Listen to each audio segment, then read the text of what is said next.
Hi, everybody. Welcome to this YA speculative fiction debut panel. As the title says, it is the last one in 2023.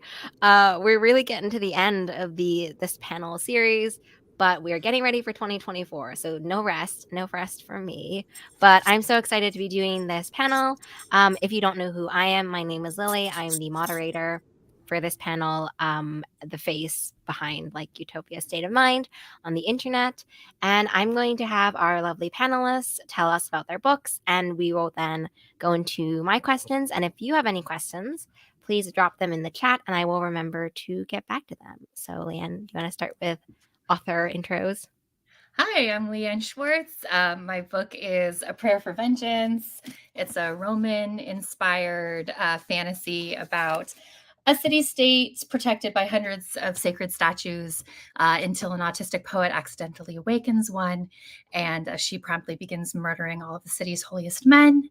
And they have to team up eventually to take out the city's immortal tyrant leader before he gets thrown to the monsters outside the city, and she turns back to stone forever. Cool. Hi, everybody. My name is Alex. My book is Damned If You Do, which is kind of behind me here. And it is a YA horror comedy about a queer biracial Filipino-American stage manager who discovers that she accidentally sold her soul to a demon a few years prior. And now the demon is back in town and needs her to do him a solid because he helped her out. And her best friend, who she may or may not be in love with, also may or may not be turning into a monster from Filipino folklore. And yeah, it's just kind of got like Buffy vibes. If you ever wondered what like Buffy would be like, excuse me, if she was queer and Giles was a demon pretending to be a high school guidance counselor, that's the book. I love these books. I swear, I love these books. My name is Angela Montoya, and I am the author of Sinner's Isle, which is back. You can't see it. Never mind. It doesn't exist. But I'm the author of. Oh, thank you. Thank you. That's the book. I'm the author of Sinner's Isle, which thank you for modeling it. I appreciate it. Sinner's Isle follows Rosalinda, who is a majestic, which she has magic inside of her. And because of this magic, she and other majestics like her have been banished to this tiny island in the center of the sea called Sinner's Isle. And before the king comes and forces her to bind her magic with him, she knows she must escape. And so she blackmails a recently marooned pirate named Mariano, and hijinks ensues. It's a romantasy, so you could probably put two and two together what happens. But yeah, that's Sinner's Isle. Okay, so I want to start off with the basic question that I'm sure you all have gotten so many times that I bet you could answer this one in your sleep. But it's basically, how was your journey from inspiration to debut? So walk us through the entire like lifespan so far of this book. So I started working on Prayer in 2019, like the summer, and I was working on another project, so I didn't end up drafting it until that spring and summer of like pandemic lockdown. It started with just the idea of like art coming to life. And then I wrote it through during lockdown, like some of the worst chronic pain without being able to access medical care safely and all of that. So it turned into a very like dark and angry book. And then I did Pitch Wars. Angela and I were in Pitch Wars together, which was super intense. Rewrote the book like twice in 2 months.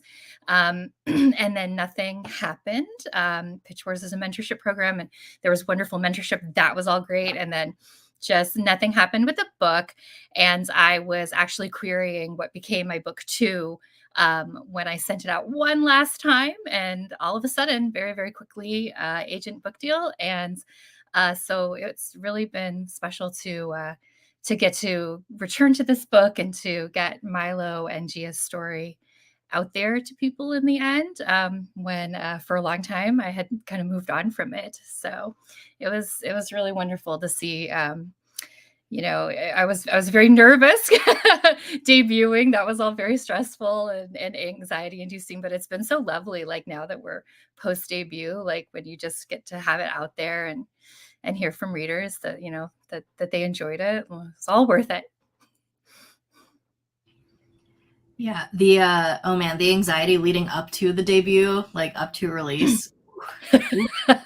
I started getting like heartburn thinking about it again. But but yeah, mine came. I think I also kind of wrote this a little bit damn during the pandemic. I watched Jennifer's Body for the first time. I think like during quarantine or right before quarantine. And I was like, oh man, one, like the marketing for this movie totally like did it dirty. But two, I was like, even though, Jennifer and Needy might be like a little toxic, I was like, I still wanted them to get together, So I was like, okay, what if I wrote Jennifer's Body, but they got together at the end? And then probably like 7 or 8 drafts later, I finally came up with like what would mostly be Damned If You Do. It was like a lot of revising with my then agent, because I think I wasn't sure what I wanted the book to be, or what I wanted the tone to be. And it was a lot kind of like sadder and like angstier at first. And then I slowly was like, hold on, I can just make this funny, or at least what I think is funny. So so then it became more of a horror comedy and less of a horror sad book. Yeah, and then probably I think I was on sub for like a year, so we had it out to a lot of editors, and that was also like kind of during peak quarantine time, so it took a long time for like folks to read and like get back to you and everything. But then after about a year, my editor read it and enjoyed it, and then things moved pretty quickly after that. And then we were in edits and stuff for about another year, and then the book came out and the debut anxiety happened and all that good stuff. But yeah, it took, I think I was querying for about 7 years before I got an agent, and then it took a few more there before I was published. So if you're out there and it's taken a little while, that is totally okay. Everyone's journeys are different, and just kind of keep at it. I love that, honestly. I love that advice, because for Sinner's Isle was like the first or the second book I wrote. I had written something else and I really thought it was going to go somewhere, and it didn't. It really, really didn't. And I queried that for probably a year. And after that year, I put it down and I thought, okay, maybe it's time to try something new. And so I started writing Sinner's Isle end of 2019 into 2020, and got into Pitch Wars, and it was amazing and so hard and so stressful, but like truly taught me so much about writing, and I learned for myself a lot of my best sort of writing is in the revision process, is like digging in deeper and really asking your questions about why and what if and all of that. So after Pitch Wars was over, I started querying, and that was a weird process because Pitch Wars was such a public thing at the time, and so it felt like, and it probably wasn't even that the case, but it felt like all eyes are on you for some reason, all the Twitter eyes back when Twitter was Twitter. And so I queried, and it took a little bit, and then I found my agent, and we reworked Sinner's Isle and went on submission to editors. And we at first, because originally Sinner's Isle was young adult, and then when my agent and I started collaborating, we bumped it up to adult. And so we started subbing to adult, and it wasn't going anywhere. And so we brought it back down to young adult. And then that's when editors really sort of like paid attention. And it was a much darker book after, we were all just going through hell, in 2020 and beyond. And so it was much darker. But when I went with my publishers, which is Joy Revolution, we started really working and thinking about like adding a little bit more joy and hope into the story, because when I wrote it, I was not feeling very joyful or hopeful. And so like through the revision process, it morphed into what it is now. And I'm so thankful that it is the book that it is today. So as I said, this is the last sci-fi fantasy debut panel of 2023. So I want to talk a little bit about the speculative fiction genre. And I'd love to know from all of you what was the best and most challenging, maybe not necessarily the same, but maybe. Um, what was the best and most challenging piece to conceptualize in the realm of like the sci-fi fantasy speculative fiction elements of your book?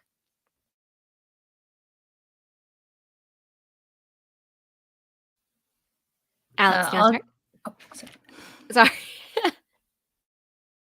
Oh, sure. I think for me, the best and worst parts are the same. And that's just the world building. So, like, quick first shout out to Leanne and Angela. I think you all have like big galaxy brains because mine is set in our world. It just has like demons and magic and stuff. Y'all created like whole new worlds and like did a lot of things. And I think that's super impressive and really cool. But yeah, mine was just like, I would get questions about like, you know, like how do the demons work? Or like, how is this one little magical element? Or like, why does this thing this way and not this way? And I'd be like, I don't know. It's just, it's a demon. I don't know. You know? So I think for me, it was trying to figure out how to world build and make it believable as something that could take place in our world. But also something that would still make it, you know, give it that speculative element, and make it different and fun. So I wanted it to be cool, but also not like so cool that you're like, but that could never actually happen. Like there needed to be like some air of believability. And I think towing that line was a lot of fun, but also at times was a little challenging. Yeah, I love world building. Mine, honestly, I feel like came kind of by accident. Like when I first had the idea of the book, I knew there was going to be pirates. Like I knew somehow I was going to make pirates happen. And so I did all this research on pirate history and like the golden age of piracy. And I thought, oh, this is so cool. Let me do like a historical fantasy. And as I was trying, I realized I really don't know much about history. I'm not great at this. And so I pulled back and thought, let's take out like the historical part and just add the fantasy. And so it kind of morphed into, okay, let's just build this fantasy world with pirates exist. And then when I started really thinking about my main character, Rosalinda, I was just, I knew she was going to have some sort of power and magic. And so I just started asking myself like, okay, well, what does this look like in this world? And why, because my very first thought was like, okay, of this beautiful young woman being prepared for something she didn't want. And so I just started thinking, okay, well, why would somebody like covet her and need her? And so it morphed into magic and that she has these abilities. And so it just kind of slowly morphed into this world where women have these special abilities and they're kind of linked to their own personalities and who they are. But truly it sort of just kind of came by accident in a way. And then just me maybe being a little lazy and not wanting to like deep dive into history. I have it in there. I know pirates well, but not enough. And so yeah, just really asking myself why and digging into that helped me build this world. And it took many revisions and versions to kind of get it right. I feel like I didn't know at first what I really wanted until I wrote what I didn't want, and then it came. Yeah, I do love world building, and with prayer because there's sort of the truth and then the lie that gets perpetuated through history when this tyrant takes over and he changes the historical record over time. I got to kind of world build twice. There's the true version and then his version. So I was like all up in the world building. And trying to keep that straight. But it was really fun because I'm the same way, Angela. Like I don't want to write like actually set in a real city where you should be accurate. I've tried to do that with like Regency fantasies and things, and I'm always like, no, I don't care enough. I want to like do it my own way. So I love basing it in, you know, for prayer, it's sort of that kind of march through history of the existing, like all of the pagan religions and all of the different goddesses, and then moving into like this church where it's just one, and it's very much, like this top down kind of organizational religion. And so that was really fun looking at, like what would all the different goddesses be patron goddesses of, and it was kind of tied to the idea of either stability and tradition or change a little bit more through the three temples. And they each have their own different icon. Each one is a crescent, but it's like a blade or a wave or the moon. So like, like magic jewelry, like it's fun. The worst was the moon, for sure. I don't know if Angela was ever there, but I was in the Pitch Wars Discord, at 1 a.m. crying over my moon charts because I was moving scenes around as I was revising, and that would change. There's some magic tied to the moon in the book, which is why it's all over the place on the book, and that would change if the moon was up or not, which would change what was going on with the magic. And so if you move scenes around, all of a sudden it didn't work if it was happening at this time, because the moon's not just always up at night. It shifts through the month, and so it was all of this. It was too much like math. I was like, I just want to make up my magic and have it be like, it's magic. But it got very technical, and my mentors were always like, nobody cares, just say that it's magic. I was like, no, it has to work, it has to make sense. So we made up because she looked so good on the cover. The moon was my enemy for a while, but she looks so good, it's okay. Suddenly there's like a second magic moon that does things exactly how you want it to. I wanted to talk about kind of a theme that I saw throughout all of your books, which is kind of the sort of influence of perspective, how people are seen as monstrous, non-monstrous, victor, victims, like, the theme of perspective.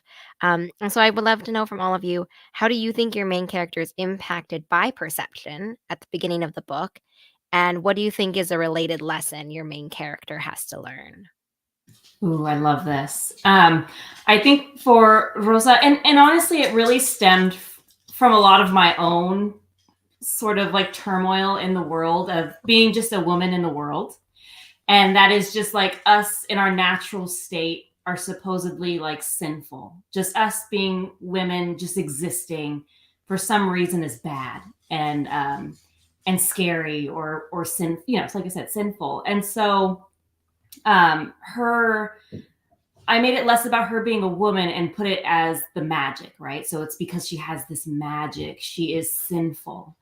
And at first she's really has this like this inner struggle with this of, yes, I have this power, I don't want to use it because I don't want to be seen as what the world sees me as. I don't want them to look at me and be afraid. And sort of through Sinner's Isle, through like the things that she goes through, my hope was that she learns to say, who cares? Who cares what the world sees me as? This is who I am. Sure, fear me. I don't care. Like, I'm just going to accept this power and let it go. And there's like some lines in there of just about like sometimes the world needs to burn, to make something new.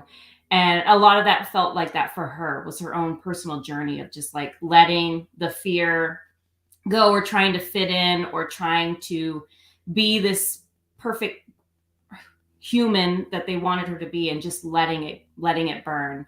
And so it's a lot of it was just like, even just thinking of my own like daughter and girls now, it's just like, who cares what the world wants you to be? You just be you. Yeah, that was pretty much it. Yeah, I feel like I built off of that same idea like a whole lot, like especially like the idea of fat girls, like, or any girls just taking up space, like literally as the statue taking up space, and like being unyielding and unapologetic like stone, like was kind of what I was getting at, like, because that is so often declared as like monstrous. Gia, at the start of the story, she feels invisible because that's also something that can happen when you're fat.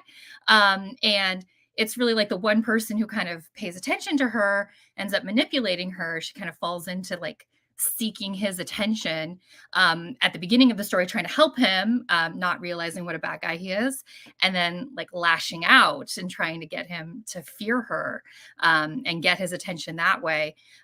Because like as long as she's still and silent and stone, they actually call her a saint. And that's who she is. But the second she wakes up and starts making her own decisions and telling her own story, everybody calls her a monster. And so it's really it's only when somebody like listens to her story, our little wannabe historian, Milo listens to her story, and he's, as an autistic boy, he's also like feeling very much like not right and something's wrong with him, and in this society it's very unaccepted. And so it's only like when they kind of like find each other that she can kind of move forward and see that she doesn't have to just be what everybody says, either a saint or a monster. Like she can be herself. Like he likes her even better when she wakes up. Like he's literally worshipped her as a saint. But when she wakes up and she's angry and scared and violent, like he's still like, yeah, I like everything about you. And she kind of figures out that like it's not going to depend on what anybody else says about her.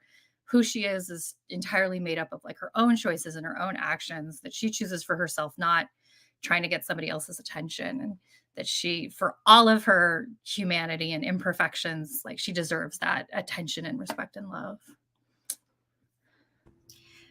Yeah, kind of along the same lines, like a lot of Cordy's journey is figuring out what she thinks of herself. So my book is funny, I promise. But the reason she makes the deal with the demon in the first place is to send her abusive father to hell. So she, throughout the book, kind of grapples with like that choice and, condemning someone else like to hell. And the choice that she had to make in order to survive. And she wonders through a lot of the book, like, if that makes her a monster, if she is going to turn into the same kind of monster that her father did, if she is a different kind of monster entirely, and like what that means for her. So a lot of it is her not necessarily making peace, but like reconciling with, the thing she had to do. And also figuring out that like she is worthy of love, no matter what. And there are people in her life who do love her. So she kind of just goes on this journey of like accepting herself, like terrible things and all. And I think at the end, she is a monster, but she's her own kind of monster, and she sort of like embraces it. Like she doesn't shy away from it. She's not worried about it anymore. She just kind of is like, I am who I am. I've done the things I did, but I'm still me at the end of the day. And there are people who care about me. And yeah, I think like as a, society, kind of like Angela was saying, like, there are certain groups, being a queer person of color, like a lot of the time, like, we are told that we are like monstrous or like we are not normal, like just because of how we're born or like the people that we love. And I think that that is also an important thing to kind of talk about and figure out too, is, society might see you one way, but like, is that really the truth of things? And kind of like Angela and Leanne were saying, like, does it even matter if this is how society sees us? How do we still see ourselves as us when everyone else is telling us that we're like a monster, not human? Yeah, and on the similar line, I think of what we're talking about as well. I wanted to ask about power because I feel like that's also a big central theme to all of your books. So, my question about power is, how do you think your main characters would define power? And was this a theme you were drawn to from the beginning? Because I feel like all of them have a little bit of like an exploration of what power means to them over the course of the book. So I want to know how they view power like as a concept.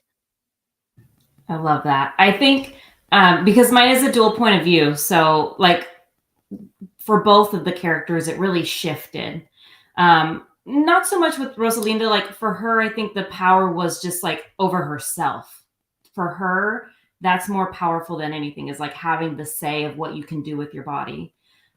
For Mariano, who is the male main character in my book, he in Latina culture, there's this thing called machismo, which is like manhood, like what it is to just be a man, like an alpha male. What does it mean?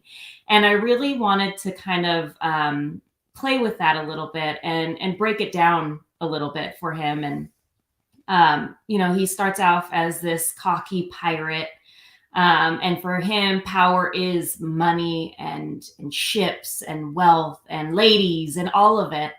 And it slowly starts chipping away of, for him, yes, obviously you need that to survive, not the ladies part, but you know what I mean? Like, you need money, whatever. But I think for him it was less at the end about all of these things, and just kind of like he found out, like Rosalinda, it's just having the power to be able to control your own life and your own story. And so, yeah, I think they played with it a little bit, and I think the power for them was in vulnerability towards the end.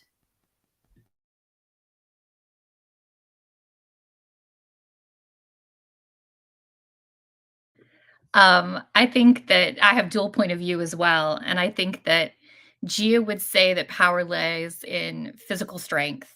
That's very much like her temple and her goddess that she feels closest to is, very focused on that, and it can be like a good thing, or it can be, it can be protective, or it can be like lashing out and having control over others.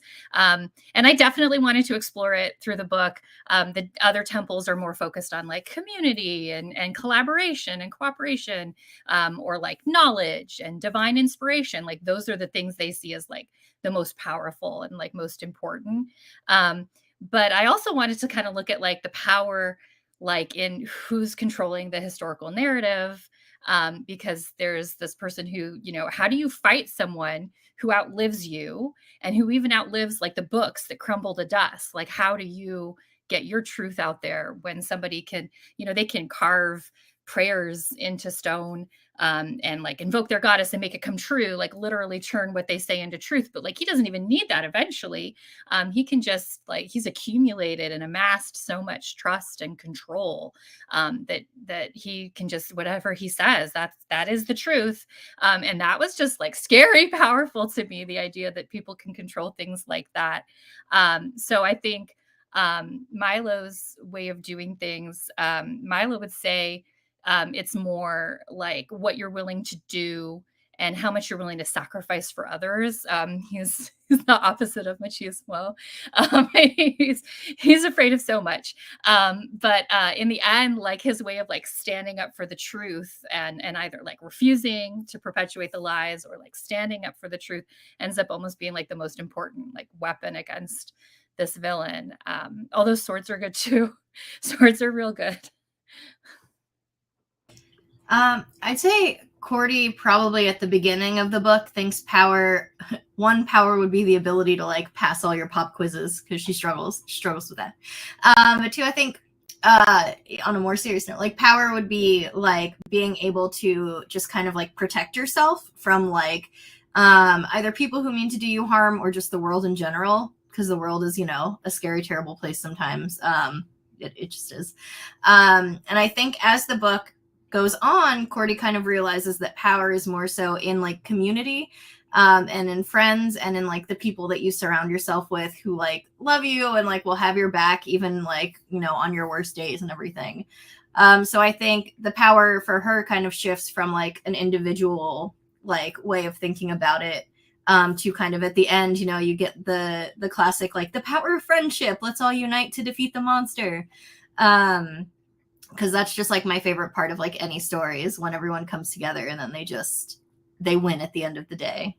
So yeah, I think that's kind of the power of love, I guess, and friendship is what happens there. So I want to ask a question about Prayer for Vengeance and Sinner's Isle. I think both of your books explore love, fear, and respect, and how all of those three are like combined into this complicated, twisted mass. So I'd love to know for your characters, how did the side characters help them on the journey to exploring those themes, and also which side character changed the most throughout drafting? Um, For Milo, it is all kind of twisted together. He's very much like, I am I afraid of you or some other feeling going on here? Like it's very much twisted together for him. Jennifer's body was definitely an inspiration there between it's a little toxic. It's okay. It's okay. They stab and then they make up. But he's afraid of so much, like I said, but it's he has this history where he lost everything in a really violent way. And so he comes to so much from a place of fear. And I think that the side character of Val is his adopted sister, kind of found family sister. And she's really the one person who kind of keeps him tied to like a sense of family and love and kind of inspires in him the desire to be like protective of people who are like at the weaker end of things. Like she protected him when he was little and had just come to the city. And yeah, just she falls in love constantly, and he eventually she kind of inspires him, even if she's not there physically talking to him. She's kind of like the little angel or devil on his shoulder, being like, "Go for it," like get the girl. When he's like, "No, maybe we should focus on taking out the immortal tyrant." But there's that part of Val that's like, "No, grasp love while you can." And for Gia, I had mentioned she lashes out against Ennio, the villain, trying to, get his respect and make him fear her when she feels like she's lost everything. And that kind of takes her over the edge and to this really, really dark place. And it's Milo who kind of brings her back from there. But Ennio is definitely the one who changed the most through drafting. He was old at first. And in Pitch Wars, we were like, no, we'll make everybody who can be a young adult in this young adult book. And so that ended up, I was able to kind of layer in a whole new aspect of his relationship with Gia, that there was a little romantic attraction initially, and just like the way that he was manipulating her into helping him. So he became even worse in my eyes. But I think that for her, just she really wants her sister's respect most of all, and when she can't get that, she like turns to this villain, still seeking it until she finally finds it in herself. I feel like for me, the side characters were there basically to teach my main characters a lesson, and somehow they became more than the main characters themselves in a way. Like the side characters are the characters that people will DM me about the most, which is really great. And I mean, I had a feeling with one character in particular. His name's Santiago.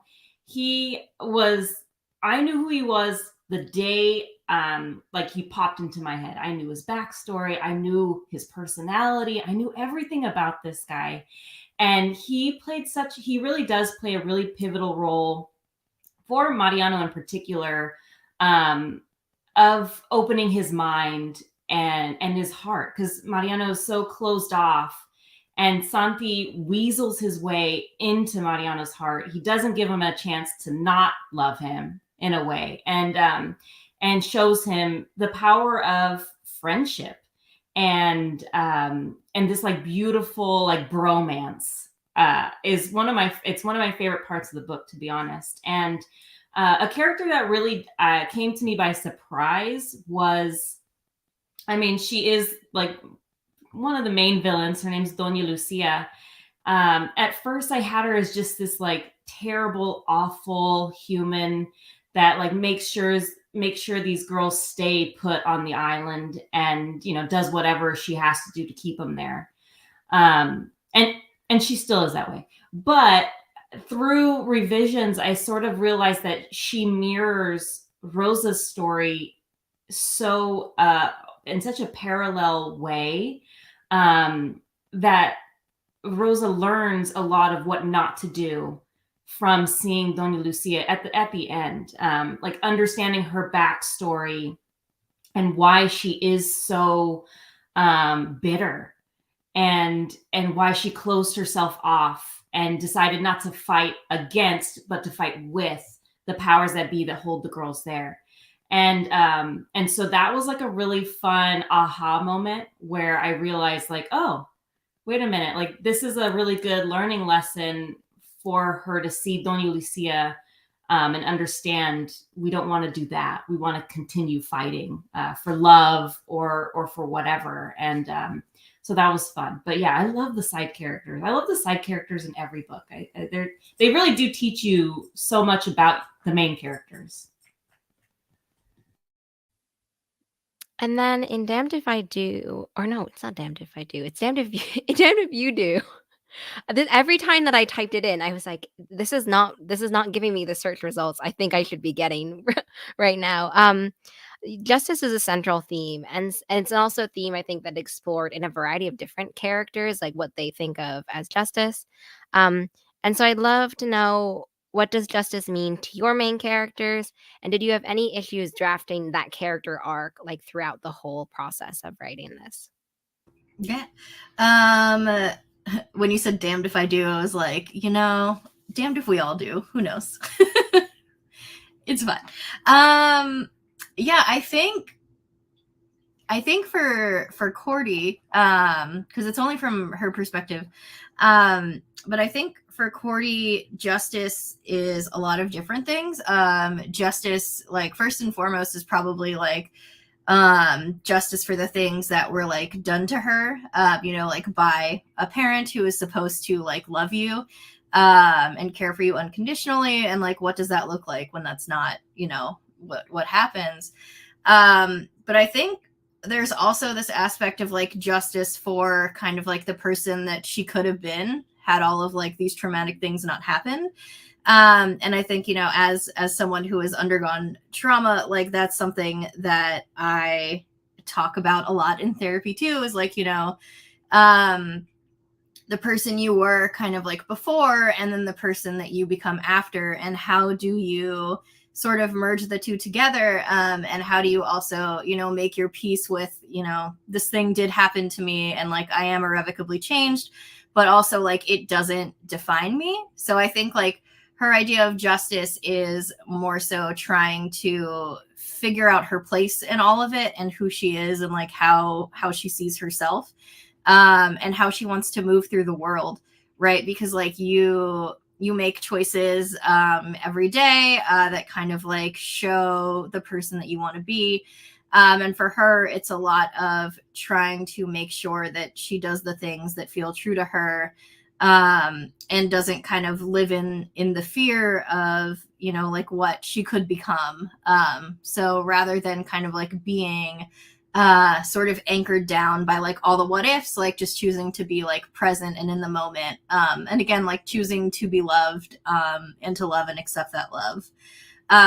So yeah, I think, that's justice for her. And then a lot of the other characters in the book have also experienced kind of their own sort of traumas at the hands of others too. So I feel like everyone is sort of seeking like justice in their own way, whether that's like being able to confront the person or the demon sometimes who like had that trauma, or like just sort of being able to acknowledge that it happened and like not necessarily move on from it, but like not dwell on it as much. So I think it looks a little different from everybody for everybody. But yeah, they're all sort of figuring out what justice means for them kind of in their own ways. I have an unscripted follow-up question, because we we're talking about side characters, and I would be remiss, in my selfish hearts of heart, if I didn't ask about my favorite demon side character, and I want to know a little bit more about the surprises while drafting that character, because I know you were saying that you had to add some more humor into it as well, and I wasn't sure if you had to add more humor into him as a character. Oh yeah, so Fred is the guidance counselor / demon, who's trying to like learn to be human throughout the whole book, and like was probably my favorite character to write, just because I love like things trying to like figure out how humans work. It's so good. It's so good.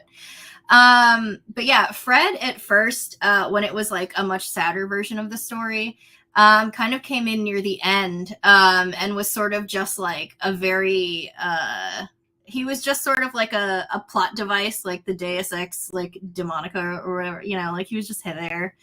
And Cordy needed him to like do something for her, and he was just like, yeah, whatever, that's fine. Don't know why, that just was there. But then as I started revising it, he started showing up in the story earlier and earlier, and then he kind of took on that like Giles, you know, mentor to Buffy role.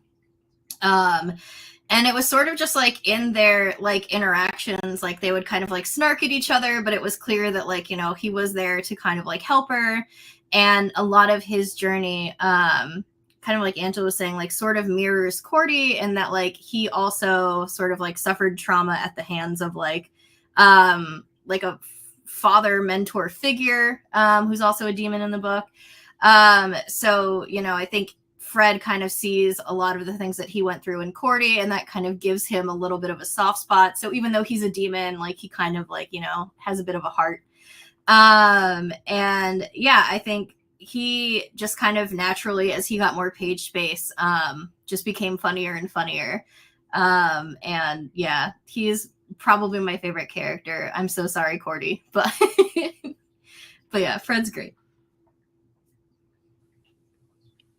If anyone also has any questions, please feel free to drop them in the chat.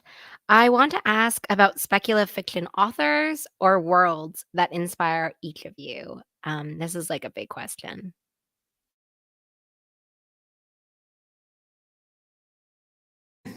My brain stopped working as soon as you asked. My brain said, "I've never read a book before in my life."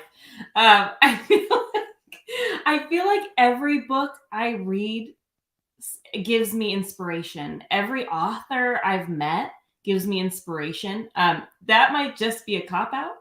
Maybe that's just me. You know, but truly, I'm trying to think like of all the stories I've read. I feel like, gosh, I can't even like name one, to be honest, because it's which is rather sad because I read a lot of books. But like honestly, I feel like I pull from so many sources.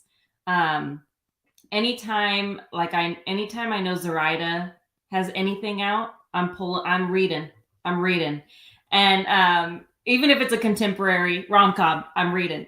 Like I just love authors, and they're so inspirational in any kind of way. And I'm reading a like a horror book right now, and even that, I think I have it here right here. It's called When Ghosts Call Us Home. Oh, this book. Like people are just so good. People are just so freaking smart. So yeah, I'm sorry I didn't give you a great answer there. My answer is everyone.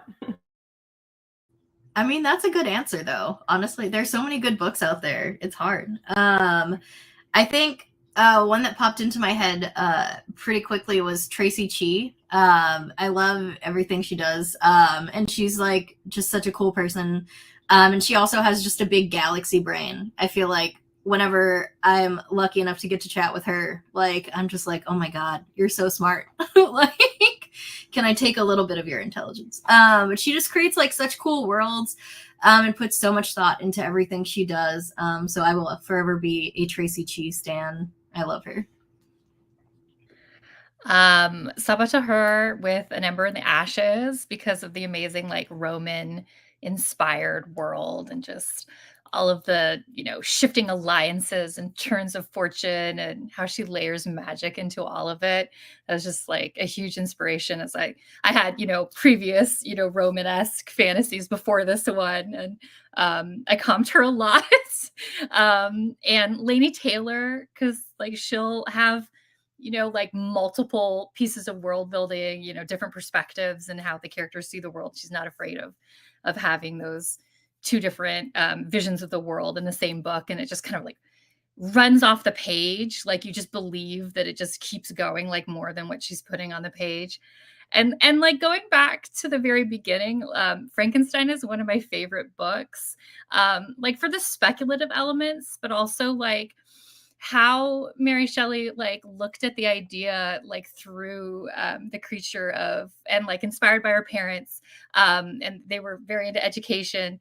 Just like, how do you relate? How do you break the news of the horror and the injustice in the world to young people in a way that isn't too soon or too late and doesn't, turn them into cynics, but so that you're still preparing them for the world, but without like destroying their sense of hope. And so that's something that like I try to look at in this book particularly. Yeah, I would also second the Tracy Cheese Dan. I'm with you there, Alex. Um, I wanna ask, what was the hardest part of the book process for you in terms, it could be anything from writing, editing, releasing, or even something else that doesn't, it was in any of those 3. And also what was the easiest? So hardest and easiest. I'll go. I think I didn't realize how. I mean, I've always been anxious, but I didn't realize how anxious I would be about so many things. Like when I first started writing, I was like, oh, it'd be so fun to like do a book tour and sign my book at stores.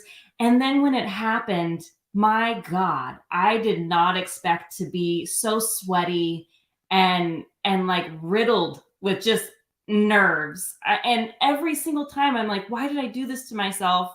And then I have to remind myself, you wanted this.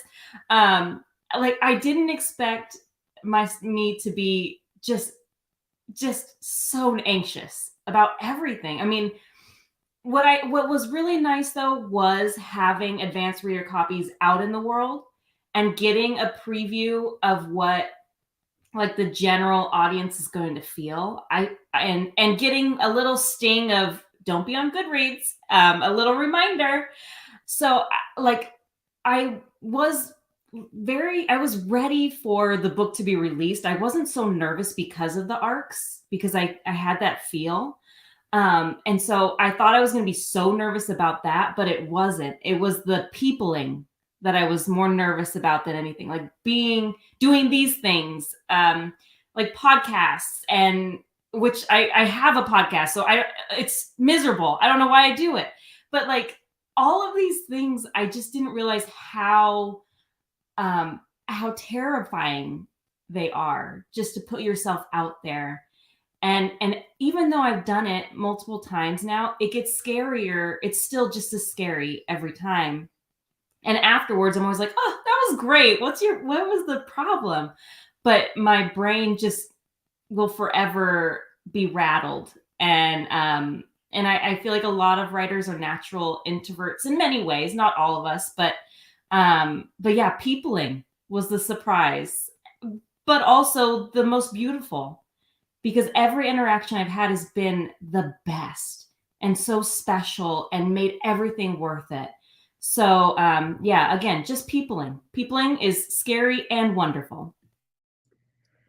Yeah, absolutely the same. Like drafting, love it. Magic of creation, like revision. Oh, I get to go back to these characters. Like, but the book coming out, like everybody that I worked with, was just been so lovely. But just like, I don't know, like just it's so new. And so you're like, oh, like what's the right way to answer this email? Let me stare at it for 4 hours before I hit send. Like I don't know what I'm doing yet. Like just the first time through it all. Yeah, and it's so nerve-wracking. Like just it's so wonderful to hear from readers. Like that's the best part. But like the first book event I did before the book was even out was with like some of my like absolute author idols, and I was like, what am I doing here? Yeah, but it's like, no, this is what you wanted, you did it to yourself. Like, but it's absolutely worth it. And there have been surprising parts of it that just when people have reached out, that it's just like, okay, it like I can handle this, I can handle the nerves and the sweatiness. Like it's totally worth it. I feel like you learn more about your body and the places that sweat. You're like, oh, I didn't even know. But yeah, I think I'm like definitely, there's like some old like Tumblr post or something where it's like, lays in bed and thinks about an awkward interaction from 10 years ago and is like, does this person still hate me? They don't remember it. But that's like me. I feel like especially when you're meeting people like face to face or like signing and stuff, like I'm like, I need to be, like witty and like funny and like all these things. But then I feel so awkward just like signing the book and being like, all right, have a good day. And like it's awesome, it's amazing that like people are like buying our books and are like excited to read them and everything, but then at the same time I'm like, am I letting someone down because I'm not like interesting enough or something like that? And I am, it's fine, I'm interesting enough. But the anxiety creeps in because you want to make sure that people are like having a good time and are like enjoying themselves like when they're like reading your book and stuff. And like I feel like there is pressure that we put on ourselves to like be certain ways or like be like this idealized version of like whatever an author should be, when really you just need to go in and like be you, and like it's totally fine. So yeah, I feel like, trying to navigate sort of the people of it all, and, making sure that you are just kind of having a good time. Because I feel like for me, it's also very easy to get stressed out, like in an event and be like, everything needs to be going smoothly. Like, is everything going well, like the way that I think it should, rather than just kind of a lot like my main character, like enjoying the time in the moment. And just being like, you know what, like I did this really cool thing, like again, this is what I wanted, I chose this life, and like being there and really sort of celebrating like yourself and your accomplishments, or friends books, like celebrating wherever you are, whatever you're doing, because it's so easy to get lost in sort of all of the not so fun things about publishing, that I feel like it's good to remember that there are good things, and that you did a cool thing. So yeah, I think the hardest thing was definitely like right before release. Like I did not sleep like the whole month before, like I was like super super anxious. But then the best thing, aside from like meeting everyone at like events and conferences, was just like having it be out in the world and being like, this is out of my hands now. Like everyone will read it, or whoever reads it will kind of decide like what they think about it. And like I've done the best that I can, but now it's not my story anymore. It's everybody else's. And I think that is super cool. Yeah. As you said that, Alex, I I had instant flashbacks to like moments where I'm in an author signing and I'm meeting someone and I just like blurt out the most awkward random thing and there's a silence because nobody knows how to handle like a very awkward thing that I've said that obviously I still like think about years later, right right now. I mean, I we're feel all awkward, I think Yeah. that's the good thing to remember. We're just all communing in our awkwardness, so we should just Mhm. we're all in it together. Yeah. I wanna know, because I did mess up your title before. I would love to know from everyone, was your book always titled that? It's okay.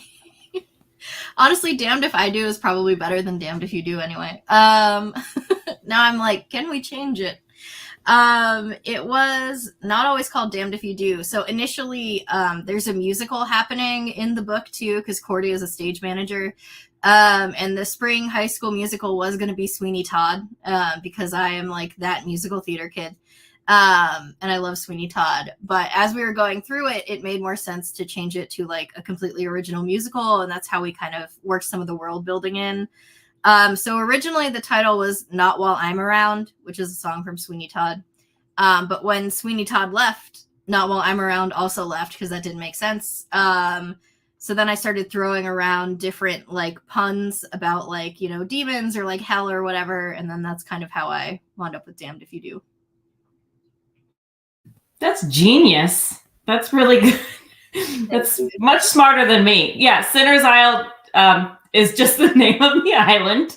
Not very creative. I couldn't think of anything better. I had one other title, and I thought it was really clever until someone was like, it sounds like it's an erotica like book, and it's supposed to be young adult. So it was originally Pretty Bits of Flesh, and it really makes no sense for my book. But I thought, oh, this is good. Turns out it wasn't, and so we landed on Sinner's Isle. I had a because I know that's Shakespeare, and I had it was originally We Shall Be Monsters, which is also it's a Frankenstein illusion, because there used to be a lot more about Milo like brings you to life and then runs off, and she had her mother had died in childbirth, and so that like fed into her whole sense of like guilt, and like I came into this world like tearing things apart and breaking things, and we cut that all down. And so and by then the title had been taken by Tara Sim, whose book sounds much more fitting to the title and sounds amazing. And so for a while I was querying, it became A Miracle of Ruins. And then when it sold, the publisher immediately was like, we would like a different title. And they really wanted something that played up like the religious aspect and the revenge story. And so I think they made a suggestion, and then I wanted something that kind of balanced out that it was both Gia and Milo's. And so A Prayer for Vengeance was kind of like the both of them together. When I was drafting it, before I titled it, I was calling it Murder Statue. And my spouse still insists that that was the best title and it should still be Murder Statue. But I was very happy with where we ended up with it. Succinct, to the point, says everything you need to know about the statues around you. It's what's on the tin. Snakes on a plane. Yeah. My final question for you all, I want to ask what snack you could not go 1 month without. Like one snack you have to have and you couldn't imagine not eating, like even for a month. Chips. I think chips of any sort, any kind. Just chips. Give me chips, please. That's it. I'm terrible for this because like I'm the kind of person who will like eat something and then be like, wait, I've decided this is no longer food and I never want to see it again in my life. So does tea count as a snack? Because that a good cup of tea, especially this time of year. Or chocolate. I was legit gonna ask if coffee counts as a snack because I have like my little espresso, like espresso drink in a can right here. But if mochas don't count as a snack, probably popcorn. I love popcorn, especially like movie theater popcorn. I don't know like how much salt they put in that, but like it makes it so delicious. It's so good. Yeah, I know what you mean, Leanne. I feel like I will have a snack, fixate on it, buy like 10 bags, 10 units of it, eat it consistently every day, and then never want to eat it again, and like ever. Yeah, it's like, no, that was a different me. When I like had pickle potato chips. That phase of my life is done. Thank you all so much for chatting. Thank you everyone watching. I've left everyone's book links in the description box below, so please go check them out. And in case you're still like looking for gifts for the holiday season, good gifts in the description box below. Thank you all for coming. Thank you to my lovely panelists, and I hope everyone has a really great rest of your day and or weekend. Thank you so much for having us. Yes, Yay. thank Bye, you. everybody. Thank you.